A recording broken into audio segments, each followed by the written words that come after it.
Nous allons nous incliner dans la prière. Tu vas demander à Dieu de te parler. Tu vas demander au Saint-Esprit de se manifester au milieu de nous. Tu vas prier que Dieu, par son esprit, opère et agisse. Prions au nom de Jésus.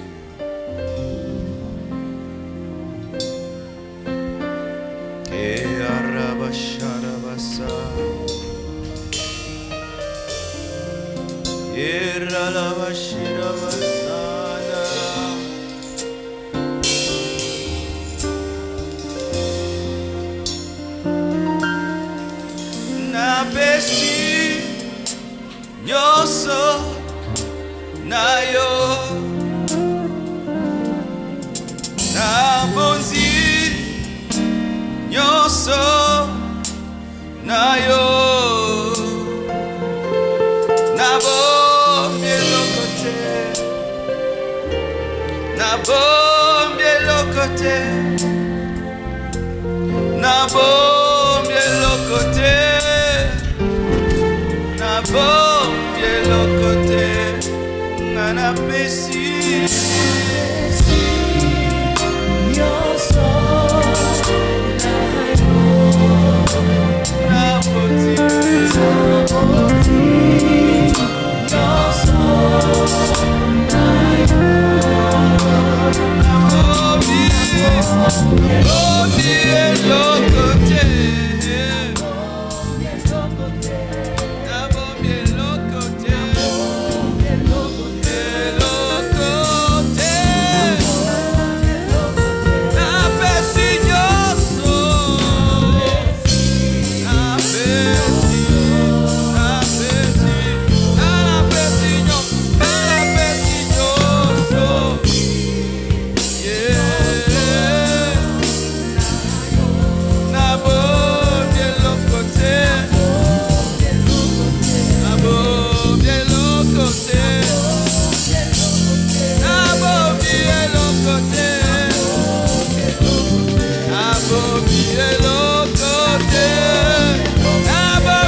Nachela yo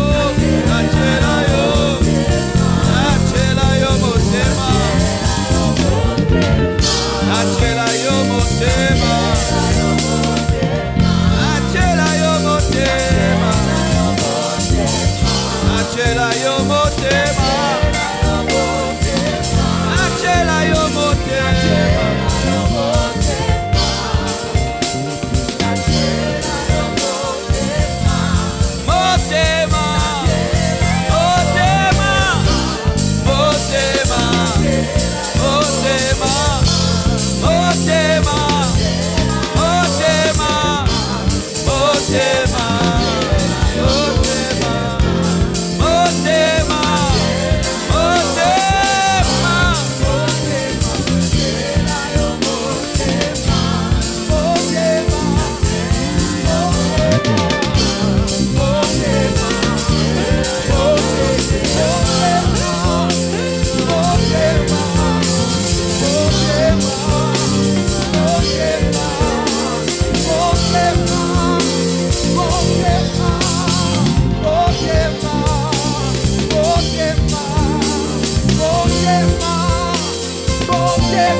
Saint-Esprit, je te prie de remplir ce lieu.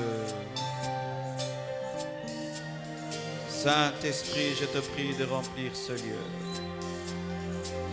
Saint-Esprit, je te prie de saturer ce lieu. Saint-Esprit, je te prie de confondre toute puissance de ténèbres, toute opposition maléfique. Glorifie Jésus. Levons nos mains. Je vous prie de me traiter comme un serviteur de Dieu, pas comme une star. Je vous prie de me traiter comme un vase et pas comme un homme extraordinaire. Sinon, vous attristerez le Saint-Esprit.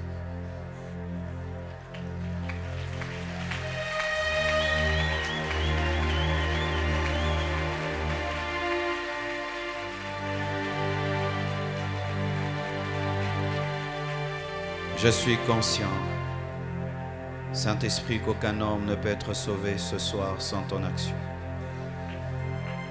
Je suis conscient que ce message ne peut le libérer sans ton action. Je te prie de remplir cette parole de vie. Croise ce temps qui pense être venu en ce lieu par sa propre volonté. Croise cette fille qui pense être venue ici parce qu'elle a été invitée. Je demande des bouleversements. Je demande une révolution spirituelle. Je demande un réveil.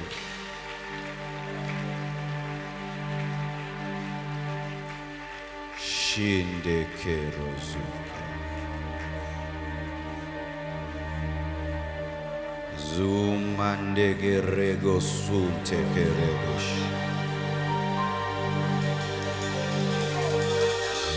Imada jende rego zunde reboso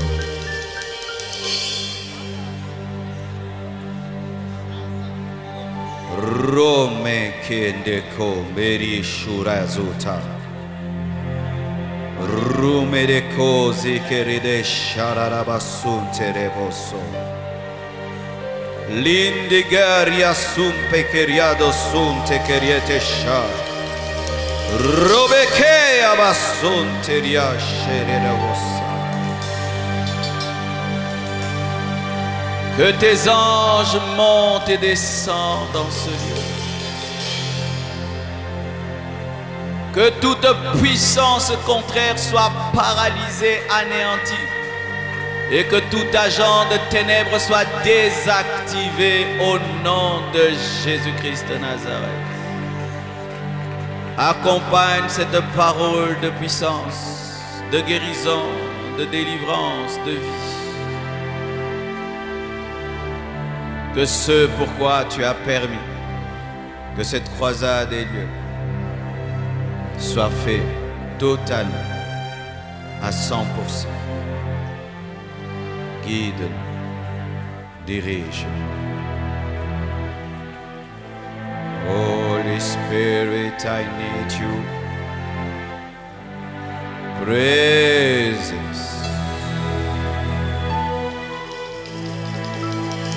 Praise.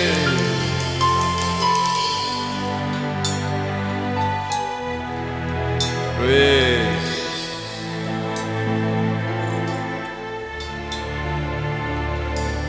Que tous ces hommes aient conscience de toi. Qu'ils aient tous conscience de toi, Jésus. Qu'ils aient tous conscience de toi, Jésus. Jésus. Qu'ils aient tous conscience de toi, Jésus. Que chaque homme, chaque femme en ce lieu ait conscience de toi, Jésus.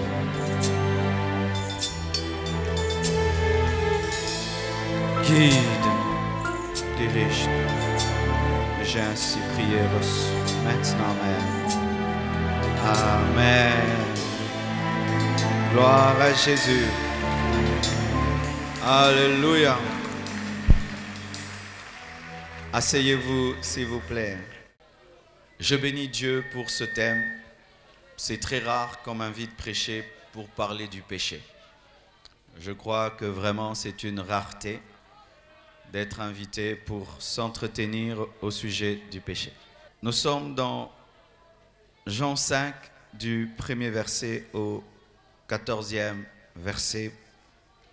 Nous allons nous tenir debout afin d'honorer la parole de Dieu. Le thème qui m'a été donné, c'est « Va et ne pêche plus ». Et cette parole a été adressée tout d'abord à un paralytique, dans Jean 5, verset 1 jusqu'au verset 14. La Bible dit ceci. « Après cela, il y eut une fête des Juifs, et Jésus monta à Jérusalem. Or, à Jérusalem, près de la porte des brebis, il y avait une piscine qui s'appelle en hébreu Bethesda, et qui a 5 portiques. Sous ces portiques étaient couchés un grand nombre des malades, des aveugles, des boiteux, des paralytiques, qui attendaient le mouvement de l'eau, car un ange descendait de temps en temps dans la piscine et agitait l'eau. Et celui qui descendait le premier après que l'eau avait été agitée était guéri, quelle que fût sa maladie. Là se trouvait un homme malade depuis 38 ans. Jésus l'ayant vu coucher et sachant qu'il était malade depuis longtemps, lui dit « Veux-tu être guéri ?» Le malade lui répondit « Seigneur, je n'ai personne pour me jeter dans la piscine quand l'eau est agitée et pendant que j'y vais, un autre descend avant moi. Lève-toi, lui dit Jésus, prends ton lit et marche. » Aussitôt cet homme fut guéri. Il prit son lit et marcha. C'était un jour de sabbat. Les Juifs dirent donc à celui qui avait été guéri « C'est le sabbat, il ne t'est pas permis d'emporter ton lit. » Il leur répondit « Celui qui m'a guéri m'a dit, prends ton lit et marche. » Ils lui demandèrent « Qui est l'homme qui t'a dit, prends ton lit et marche ?» Mais celui qui avait été guéri ne savait pas qui c'était, car Jésus avait disparu dans la foule qui était en ce lieu. Depuis, Jésus le trouva dans le temple et lui dit « Voici, tu as été guéri, ne pêche plus de peur qu'il t'arrive quelque chose de pire. » Va, ne pêche plus, de peur qu'il t'arrive quelque chose de pire. Et il a dit la même parole à une femme qui était tombée dans l'adultère. Dans Jean 8, du 1er verset au 10e. La Bible dit ceci. Jean 8, 1 à 10. Jésus se rendit à la montagne des Oliviers, mais dès le matin, il alla de nouveau dans le temple, et tout le peuple vint à lui. S'étant assis, il les enseignait. Alors les disciples et les pharisiens amenèrent une femme surprise en adultère, et la plaçant au milieu du peuple, ils dirent à Jésus, « Maître, cette femme a été surprise en flagrant délit d'adultère. Moïse dans la loi nous a ordonné de lapider de telles femmes. Toi donc, que dis-tu » Il disait cela pour l'éprouver afin de pouvoir l'accuser. Mais Jésus s'étant baissé, écrivait avec les doigts sur la terre. Comme il continua à l'interroger, il se releva et leur dit, « Que celui de vous qui est sans péché jette le premier la pierre contre elle. » Et s'étant de nouveau baissé, il écrivait sur la terre. Quand ils entendirent cela, accusés par leur conscience, ils se retirèrent un à un, depuis le plus âgé jusqu'au dernier, et Jésus resta seul avec la femme qui était là au milieu. Alors s'étant révélé, et ne voyant plus que la femme, Jésus lui dit, « Femme, où sont ceux qui t'accusaient? Personne ne t'a-t-il condamné ?» Elle répondit, « Non, Seigneur. » Et Jésus lui dit, « Je ne te condamne pas non plus, va et ne pêche plus. » Jésus leur parla de nouveau et dit, « Je suis la lumière du monde. Celui qui me suit ne marchera pas dans les ténèbres, mais il aura la lumière de la vie. » Amen. Nous terminons avec ce passage. Matthieu 12, versets 43-45. Matthieu 12, 43-45. Lorsque l'esprit impur est sorti d'un homme, il va par des lieux arides, cherchant du repos et n'en trouvant point. Alors il dit, « Je retournerai dans ma maison d'où je suis sorti. » Et quand il arrive, il la trouve vide, balayée et ornée. Il s'en va et il prend avec lui 7 autres esprits plus méchants que lui. Il entre dans la maison, s'y établissent, et la dernière condition de cet homme est pire que la première. Il en sera de même pour cette génération méchante. Asseyez-vous, s'il vous plaît. Là, nous voyons 2 histoires différentes. Là, nous voyons 2 histoires différentes. C'est l'histoire d'un paralytique d'abord, qui a pris beaucoup d'années dans sa maladie et qui attendait la guérison. Mais la guérison, en ce temps-là, provenait par un ange qui descendait dans la piscine, mais n'était pas assez fort. Il n'était pas assez soutenu. Et Jésus-Christ vient le trouver là et le guérit sans qu'il ne puisse entrer dans la piscine. Cet homme, quelque temps après, rencontre Jésus-Christ et Jésus-Christ lui dit, « Va et ne pêche plus, de peur que ta condition ne soit pire. » Sa condition, c'était une maladie. Sa condition, c'était une paralysie. Quelque temps après, Jésus-Christ, en train d'enseigner dans une synagogue, voit des hommes qui viennent et jettent à ses pieds une femme qui est tombée dans l'adultère. Elle a trompé son mari. Et il y a eu des hommes qui l'ont attrapée. Et il l'amène auprès de Jésus-Christ qui est venu apporter la grâce. Et lui demande d'accomplir, d'appliquer la loi de Moïse. Et Jésus-Christ la sauve en éveillant la conscience de ceux qui l'accusent, disant, celui qui n'a jamais péché, soit le premier à lancer la pierre. Et à cette femme aussi, il dit, va et ne pêche pas. 2 choses différentes. Une personne est paralysée. C'est un problème physique. Et une autre personne est trouvée dans le péché. Un problème spirituel. Mais pour les 2 problèmes, Jésus-Christ donne la même réponse, la même consigne. Va et ne pêche pas. Mais il n'a pas dit à la femme qui est tombée dans l'adultère de peur que ta situation ne soit pire. Mais je crois que cela aussi concernait cette femme. Car il y a un principe spirituel qu'il donne dans Matthieu parlant des démons, disant que si un esprit impur quitte un corps, qu'est-ce qu'il fait? Il revient et il regarde, il visite cette maison dans laquelle il était, cet homme dans lequel il était. Et s'il trouve que cette personne est vide, ce démon n'entre pas, va chercher des esprits plus forts que lui. 7, et ils vont entrer dans cette maison, dans cette personne, et sa condition sera pire. Donc Jésus-Christ avait dit à cet homme, va et ne pêche pas, de peur que le démon de la paralysie qui était en toi, causé par le péché, n'aille chercher des esprits de paralysie encore plus forts et que ta condition soit pire. Et cette femme adultère, va et ne pêche pas, de peur que ton adultère soit encore pire. Qu'est-ce que Dieu veut nous enseigner au travers de ce passage? Est-ce que je suis libre de vous parler? Voici la première chose que nous enseignent ces trois passages. Premièrement, le péché engendre la mort. Alléluia. Bien-aimés Congolais, vraiment j'aimerais vous dire et vous regarder. Le péché engendre la mort. De plus en plus dans notre pays, on ne parle plus du péché. Dans les églises, on ne parle plus du péché. Les églises nous parlent la plupart des temps de nos problèmes de mariage, de nos problèmes de voyage, de nos problèmes sociaux. Mais sachez que le premier problème de l'homme n'est pas un problème social. Le premier problème de l'homme, c'est un problème du péché. C'est lorsque le péché est venu sur la terre qu'il y a eu des problèmes sociaux. Avant le péché, il n'y avait pas de problèmes sociaux. Avant le péché, il n'y avait pas un problème de pauvreté, il n'y avait pas un problème de maladie. Et comment nous attaquons-nous à ce qui est engendré au lieu d'attaquer ce qui engendre? Bien-aimés frères et sœurs, le péché engendre la mort.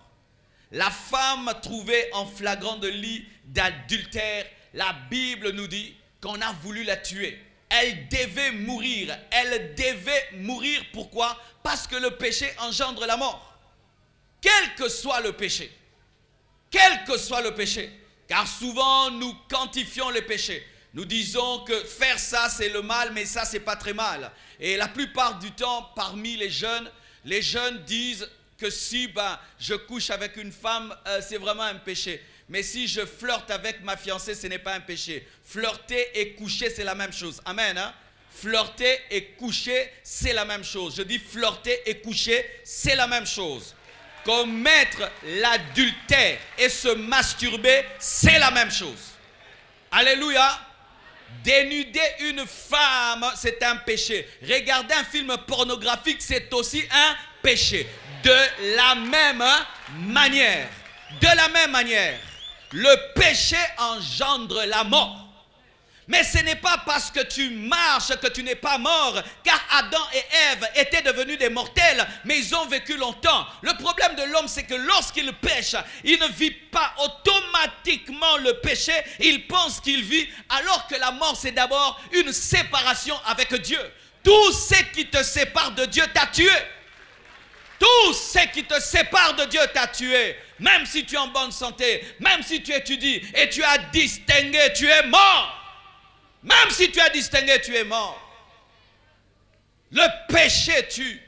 Cette femme a trompé son mari et elle devait mourir. Et elle devait mourir car la Bible dit que le salaire du péché c'est la mort. Le salaire du péché c'est la mort. Qu'on t'attrape pas, c'est la mort. Qu'on t'attrape pas, c'est la mort. Qu'on t'attrape pas, c'est la mort. Qu'on ne prophétise pas, c'est la mort. Bien-aimé, qu'un prophète vienne et qu'il attrape tout le monde dans le péché sauf toi, même si tu n'as pas attrapé, le salaire du péché, c'est la mort. Et même si je n'ai pas cité ton péché de tricherie, c'est la mort. C'est la mort, tricheur. Tricher, c'est la mort. Tricher, c'est la mort. Tricher, c'est la mort. Tricher, c'est la mort. Tricheur. Tu es en licence, mais toi, tu devais être en première. Tricheur, tu es mort. Tu es mort.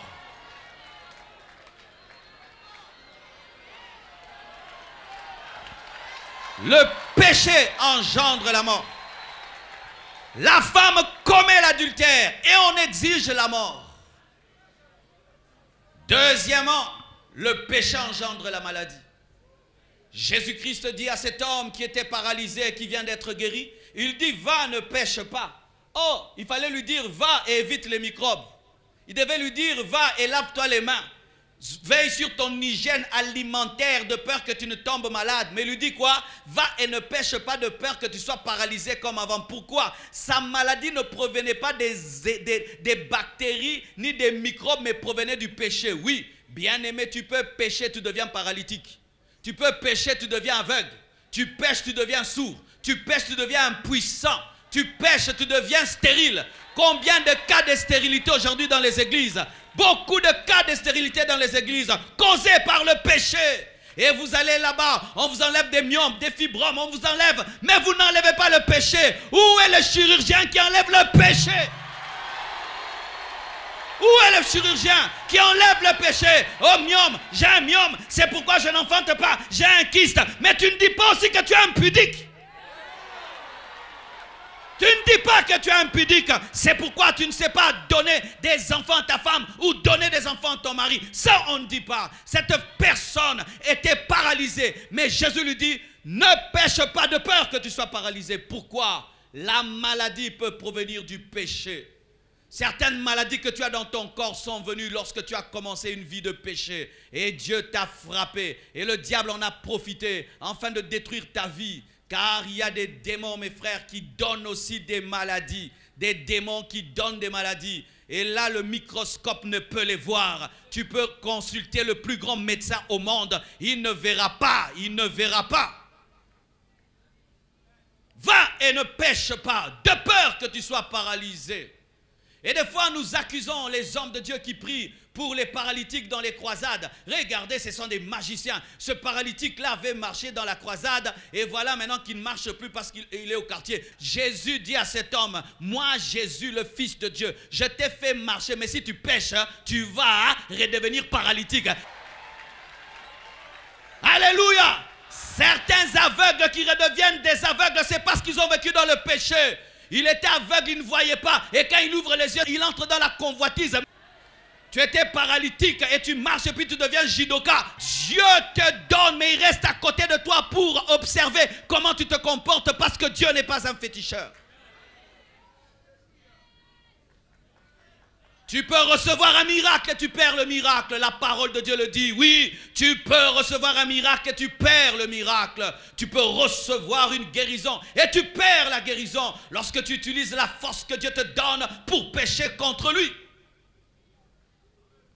Ce passage nous enseigne que le péché ouvre des portes aux démons. Bien-aimés, il y a de plus en plus des hommes remplis de philosophie. Ils ne croient ni en Dieu ni au diable, mais ils adorent le football. Dis bêtises. Bêtises, des bêtises et des bêtises. Lui, il ne croit pas en Dieu. Lui, il ne croit pas que le démon existe. Il ne croit pas au diable. Il ne croit pas au ciel ni à la terre. Mais quand Messi rate un penalty, il pleure. Bêtises. Il peut donner sa vie pour une équipe de football. On ne le connaît même pas. On ne le connaît même pas. Il se bat pour Ronaldo. Il parle de lui tout le temps. Il ne le connaît pas. Mais si tu connais Jésus, tu parles de lui, il te bénira. Mais lui, il ne croit pas en Dieu. Mais il soutient Ronaldo. Et il trouve que lui, il est moderne parce que lui ne croit pas aux choses spirituelles. Refusant d'adorer Dieu, mais adorant des femmes, adorant des stars, des vedettes qui ne te connaissent pas. Est-ce que Kim Kardashian te connaît? Elle ne te connaît même pas. Elle ne te connaît même pas. Mais tu refuses d'adorer Jésus-Christ pour adorer des stars et des vedettes qui ne te connaissent pas. Bêtise! Oui, moi j'ai tellement étudié et j'ai compris que Dieu n'existe pas. Oh frère, parce que tu as beaucoup étudié, maintenant tu as déduit que Dieu n'existe pas. Mais pourquoi tes études n'ont pas déduit que être adorateur du football, c'est une bêtise? Étant capable de passer 90 minutes devant une télévision, mais incapable de prier 10 minutes. Se plaignant d'aller dans un culte qui dure longtemps, mais tu suis les prolongations non prévues. L'homme moderne, c'est ça. Aujourd'hui, avant de venir ici, j'ai assisté, et je crois peut-être ça continue, au mariage du prince Harry et de Meghan. Et voilà, ces gens, beaucoup de ces stars étaient là. Tu vois, ils ne croient pas en Dieu, mais ils sont là pour un mariage. Et il y avait des gens là depuis 6 heures du matin pour voir le mariage d'un jeune de 30 ans et d'une fille de 35 ans depuis le matin.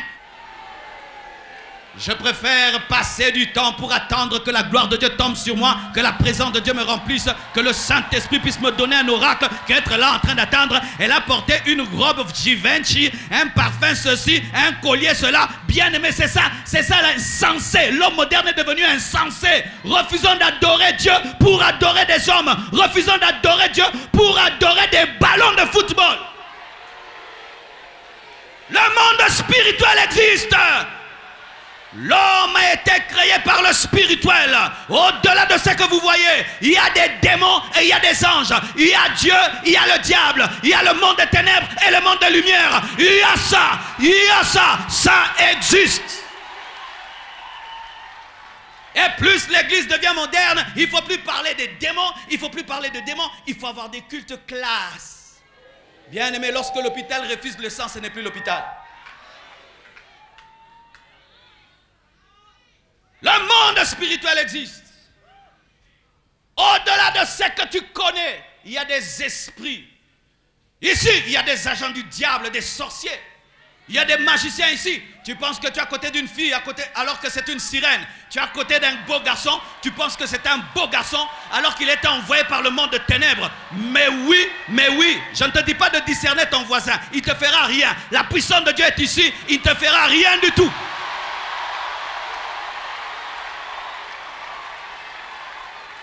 Mais Jésus, qui devait être le prédicateur le plus équilibré du monde, parle. Il dit qu'un démon peut sortir et revenir. Un démon peut sortir et revenir. Vous les adeptes des délivrances, adeptes du combat, adeptes de renverser des choses, écoutez-moi. Bien aimé, c'est bien de renverser les autels et chasser les démons, mais c'est mieux de garder la sainteté. Tu peux chasser tous les démons comme tu veux. Si le diable sait que sa chose est en toi, bien aimé, il va courir, il va sortir vite pour aller prendre d'autres. C'est pourquoi évitez la délivrance sans repentance. Évitez de vider la maison. Si vous n'aurez personne dedans, il y aura des toiles d'araignée. Donne-moi la main que je te parle. Si tu vides une maison et la maison reste inhabitée, il y aura des cafards, il y aura des choses. Pourquoi? La présence humaine chasse certains animaux. Et lorsque vous voulez être délivré, mais vous ne voulez pas remplir vos vies, vous le faites en vain. Vous vous détruisez davantage. Faire une délivrance sans décider de recevoir Christ, c'est te détruire. Pourquoi? Il y avait un démon. Il va partir, il prend 7 démons. Tu as maintenant combien? 8 démons. Oh, je vais au combat. Oui, faites le combat, mais dans la sainteté. Alléluia. Faites le combat, mais dans la pureté. Moi aussi, je fais le combat. Je suis un combattant. Mais d'abord, c'est que je sais, il faut demeurer dans la sainteté, car Dieu triomphe dans la sainteté. Si tu chasses les démons, mais tu retombes dans le péché qui les a attirés, bien aimés, ils reviendront plus nombreux. C'est pourquoi certains ici pensent que les églises ont détruit leur vie. Depuis que je vais prier, j'ai détruit ma vie est détruite. Non, c'est parce que tu pries sans respecter les principes. Tu aimes beaucoup parler à Dieu, mais tu n'aimes pas faire ce que Dieu t'a dit. Oui, l'église du Congo, nous aimons parler à Dieu, mais quand Dieu parle, on n'écoute pas. Nous voulons le prier à notre manière, selon notre doctrine. Une doctrine dans laquelle Dieu n'a que des oreilles pour entendre, il n'a pas une bouche pour parler. Tu chasses les démons, mais il t'a dit d'abandonner le mari d'autrui. Non, toi tu ne veux pas abandonner le mari d'autrui, tu veux seulement chasser les démons. Non, non, abandonne le mari d'autrui. Comment tu peux être une deuxième femme, tu es en train de prier pour que Dieu te donne le mari d'autrui? Tu es un grand tricheur, mais tu pries que Dieu te donne l'intelligence. Est-ce que ça a du sens? Tu veux être libéré de la magie de l'occultisme, alors que toi-même, tu aimes l'occultisme dans ton cœur.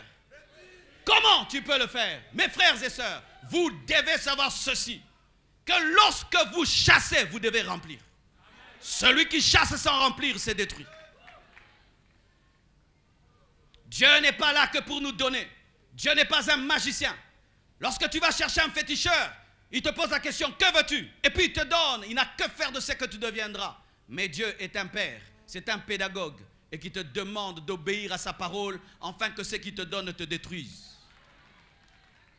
Le péché ouvre la porte aux démons. Que tu sentes les démons, que tu ne les sentes pas, les péchés ouvrent la porte des démons. Si Dieu pouvait t'ouvrir les yeux, lorsque tu te masturbes, avec quel démon tu couches, tu le saurais. Je sais pourquoi je parle de la masturbation. Parce que c'est le péché champion dans les universités. Ouais, c'est le péché number one dans les universités. La masturbation, que ce soit les garçons, que ce soit les filles. Si tu pouvais voir ce démon, car lorsque tu commets ce péché, tu te concentres soit sur une image féminine ou masculine. Et le fait de te concentrer sur cette image ouvre la porte à un esprit qui couche avec toi. Et demain, quand tu vas te marier, tu deviens frigide, tu deviens impuissant. Et demain, tu n'arrives pas à avoir des enfants parce que par le péché, tu as ouvert la porte au démon.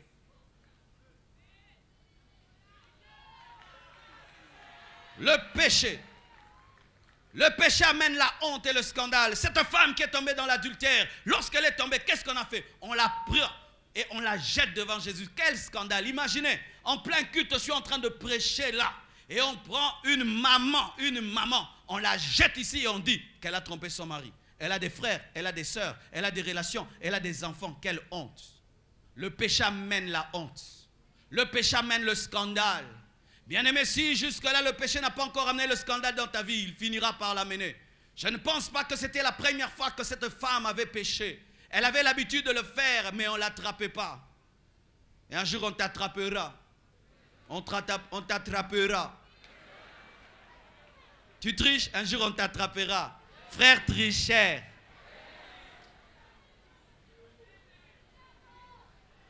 Vous qui péchez en vous cachant. Vous regardez à gauche, vous regardez à droite, devant, derrière. Pourquoi vous ne regardez jamais vers le ciel?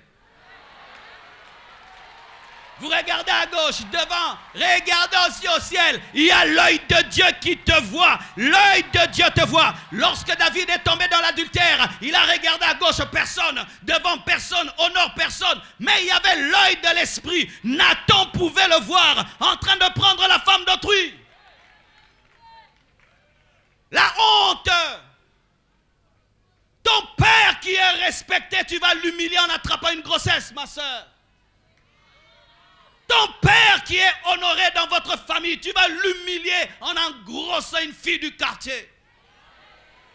Tu es respecté ici, serviteur de Dieu. Un jour, tu vas engrosser une soeur et tu seras humilié. Un scandale. Un scandale. Le péché amène la honte. Le péché amène le scandale. Cette femme jetée devant tout le monde. Je ne sais pas si son mari a repris cette femme. Je ne pense pas. Peut-être qu'il était même parmi ces hommes. Le péché donne la force à nos ennemis. Ils avaient des pierres contre cette femme. Elle doit mourir. Et je suis sûr que parmi eux, personne ne l'aimait vraiment. Tu as des ennemis, n'est-ce pas? Sur cette terre, il y a des hommes qui ne nous aiment pas. J'ai des ennemis. J'ai des hommes qui désirent ma chute, ma déchéance. Ils prient, ils attendent cela. Et quand je pêche, je leur donne des armes. Lorsque tu pêches, tu manques la sagesse et l'intelligence. Tu donnes des armes aux gens qui veulent te détruire. Car si vous ne savez pas, mes frères et sœurs, sur cette terre, il y a peu d'hommes qui nous aiment vraiment. Et toi-même, tu prends les armes, tu donnes aux gens. Tu armes tes ennemis. Tu dis que tu as des jaloux, mais tes jaloux là, tu leur donnes des armes quand tu vis dans le péché. Ces agents de ténèbres qui rôdent autour de ta vie pour te détruire, sorciers, magiciens, attendent le péché pour te détruire. Une fois, je suis venu dans cette université il y a très très longtemps et j'ai prêché. Une jeune fille m'a suivi, elle était dans la sorcellerie. Sorcière depuis l'âge de 12 ans. Son oncle qui lui a donné la sorcellerie est mort. Et cette fille est venue confesser. Et tu sais comment elle a envoûté les autres filles dans cette université? Par la poudre. Lorsqu'elle a très très chaud, elle voit toutes les autres aussi avoir chaud, elle sort sa poudre envoûtée. Elle commence à se poudrer le visage. Et comme les filles ne ratent jamais la poudre, donne-moi un peu, donne-moi un peu. Et quand les autres commencent à se mettre ce fard ou cette poudre, elle en profite pour leur donner des masques de vieillesse, détruire leur vie. elle-même dans cette université l'a fait. Mais si c'était une chrétienne qui vit dans la sainteté, cette poudre demeure que de la poudre et ne te fera rien du tout. Mais quand tu vis dans le péché, cette poudre ne sera plus une poudre, ce sera un masque de vieillesse. Un masque de vieillesse. Le péché donne des armes à tes ennemis. Et tu en as, mon frère. Certains, tu ne les connais pas, mais tu ne sais pas dans quelle avenue tu vis et que peut-être tes prières dérangent quelqu'un et il a décidé de te détruire. Tu ne sais ce que tu fais. Et lorsque vous êtes ici, vous chantez, vous dansez. Est-ce que vous imaginez la colère que vous donnez au monde des ténèbres? C'est ça le problème des chrétiens des fois. Nous faisons des choses et nous oublions. Et toi qui n'es pas chrétien et qui te plaît même au péché et tu dis votre famille, il y a la sorcellerie dans ma famille. Mon frère, tant que tu restes un pécheur, tu demeures un péché. Tes ennemis ont des armes, des pierres contre toi. Le péché ne peut être vaincu par la loi. Alléluia. C'est pourquoi si je continue mon message comme ça, je n'ai pas bien prêché. Ces hommes ont amené des pierres afin de tuer l'adultère dans la femme adultère. C'était une mauvaise frappe. C'est comme certaines frappes dans des guerres où on envoie une bombe contre le militaire et on tue et les militaires et les civils. Mais Dieu fait des frappes chirurgicales. Dieu, quand il veut lancer sa bombe, il sépare le pécheur du péché. Mais eux voulaient tuer et le péché et le pécheur. Mais Jésus-Christ a séparé le péché du pécheur. Oh, acclamons Jésus. Jésus sépare l'adultère et la femme qui est tombée dans l'adultère. Mais la loi mélange la femme qui est tombée dans l'adultère et l'adultère. C'est pourquoi la loi ne peut changer l'homme. Je peux gueuler sur toi et gueuler sur toi, tu ne changeras jamais. Mais ce n'est que la grâce, ce n'est que l'amour de Dieu qui est capable de libérer le pécheur du péché. Ce n'est que la grâce. Ils avaient la loi et ils voulaient changer cette femme. Ils voulaient la libérer, ils voulaient la délivrer. Mais elle allait mourir adultère. Mais l'amour de Dieu a dit, celui qui n'a jamais péché, qui lance la première pierre. Et personne n'a pu. Seul Jésus-Christ pouvait lancer la pierre. Parce que Jésus était le seul qui n'avait pas péché. Lui pouvait prendre une pierre et la lapider. Parce qu'il avait le droit, il n'avait jamais péché. Mais celui qui n'avait jamais péché a décidé de mourir à sa place. Va et ne pêche pas. Quand on dit va, c'est la grâce. Va, tu devais mourir, mais tu ne mourras pas. Je mourrai à ta place, va. Chacun de nous ici un jour devait mourir. Chacun de nous ici devait mourir. Mais Dieu, dans son amour, a envoyé son Fils Jésus-Christ à notre place. Dieu, dans sa miséricorde, a envoyé son Fils à notre place. Chacun de nous devait être crucifié. Chacun de nous devait finir en enfer. Chacun de nous devait finir dans le feu. Mais dans son amour, quand il est venu, il a regardé le pécheur, il a aimé. Il a regardé le péché, il a haï. Pour le péché, il est mort et il a donné sa vie au pécheur, afin que son pécheur devienne fils de Dieu et soit capable de vivre dans la sainteté. Va et ne pêche plus. Cette parole était une parole prophétique, car cette femme ne pouvait obéir à cette parole. Comment une personne qui n'est pas née de nouveau peut dire qu'elle ne va plus pécher? Jésus-Christ savait qu'il allait mourir pour elle, ressusciter pour elle et lui donner le Saint-Esprit qui donne la nature de ne plus pécher. À vous qui ne voulez plus pécher, je vais vous donner le secret. Le secret, ce n'est pas la discipline. La nature revient toujours au galop. Tu peux dire je ne fais pas pendant 3 mois, tu referas un jour. Je me souviens quand j'étais païen, je pouvais dire pendant un temps, plus de musique mondaine, plus de copines, tu fais 3 mois, 4 mois, mais un jour...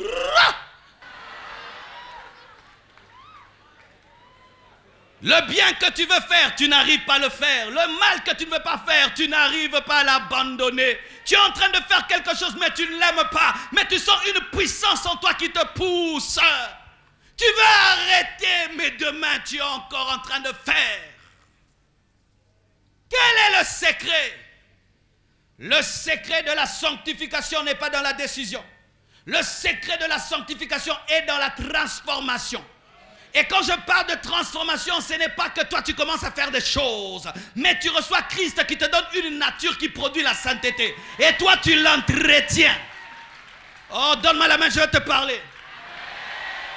Je ne suis pas venu te prêcher tes propres œuvres. Je suis venu te prêcher Jésus. S'il vit en toi, il va te donner une nature de sainteté, car Jésus est notre sainteté.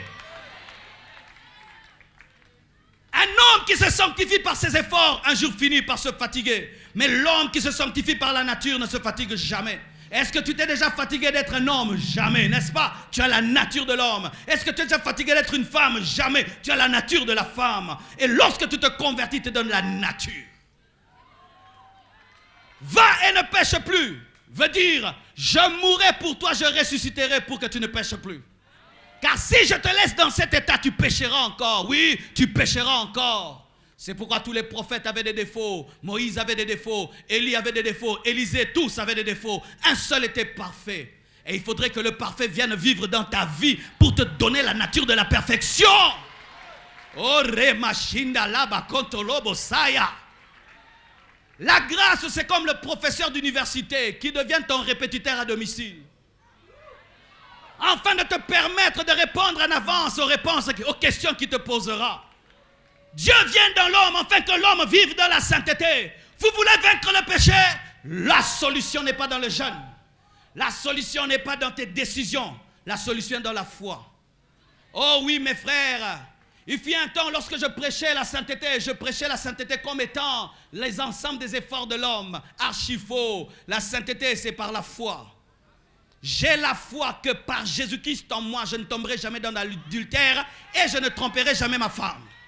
J'ai 12 ans de mariage, je n'ai jamais trompé ma femme. Je n'ai jamais donné un bisou à une autre femme, ni un clin d'œil à une autre femme, ni un smiley à une autre femme. Mais vous savez pourquoi? La nature de Dieu en moi. Même si je vais le faire, je ne peux pas le faire, je suis mort. Tu as besoin de la nature divine.